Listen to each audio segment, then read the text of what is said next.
Sa paglagdaan ni Pangulong Ferdinand R. Marcos Jr. sa panukalang 6.793 trillion pesos budget para sa fiscal year 2026, ating alamin kung ano na nga ba ang maidudulot ito sa taong bayan. Si Sofia Potenciano sa detalye. With the signing of Republic Act number 12314, or the General Appropriations Act of Fiscal Year 2026, we are committing to implement a budget that serves the people.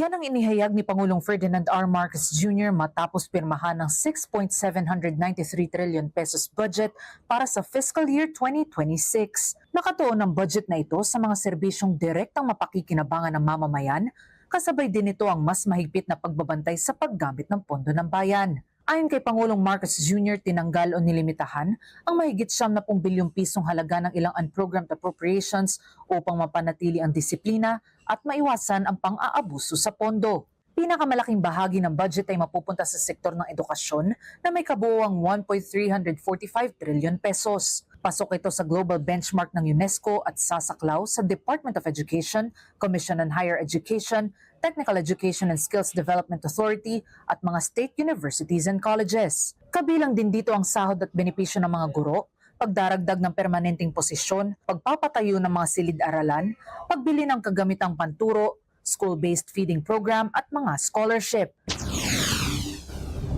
Itinuturi namang makasaysayan ang itinalagang pondo para sa sektor ng kalusugan na umabot sa 448 bilyong piso. Muling pinondohan din ng PhilHealth ng mahigit 100 bilyong piso, kabilang ang ibinalik na 60 bilyong piso batay sa naging desisyon ng Korte Suprema. Gagamitin din ang pondong ito sa operasyon ng mga ospital, sahod ng health workers, insurance coverage at primary care services na maaaring magresulta sa mas abot-kayang serbisyong medikal para sa publiko. Halos 300 bilyong piso naman ang inilagak na pondo para sa sektor ng agrikultura. Pagtutuunan nito ang modernisasyon ng supply system, suporta sa mga magsasaka at mangingisda, at pagpapatayo ng farm-to-market roads upang mapabilis at mapamura ang pagdadala ng produkto sa merkado.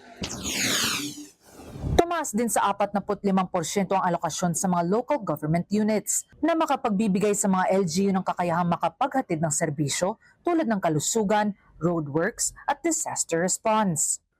Samantala, malaking pagbabawas ang ipinatupad sa infrastructure, kung saan halos kalahati ang binawas sa budget ng Department of Public Works and Highways. Tinanggal din muna ang pondo para sa mga bagong flood control projects, bagkus ay itinuon sa pagtatapos at pag-maintain ng existing projects.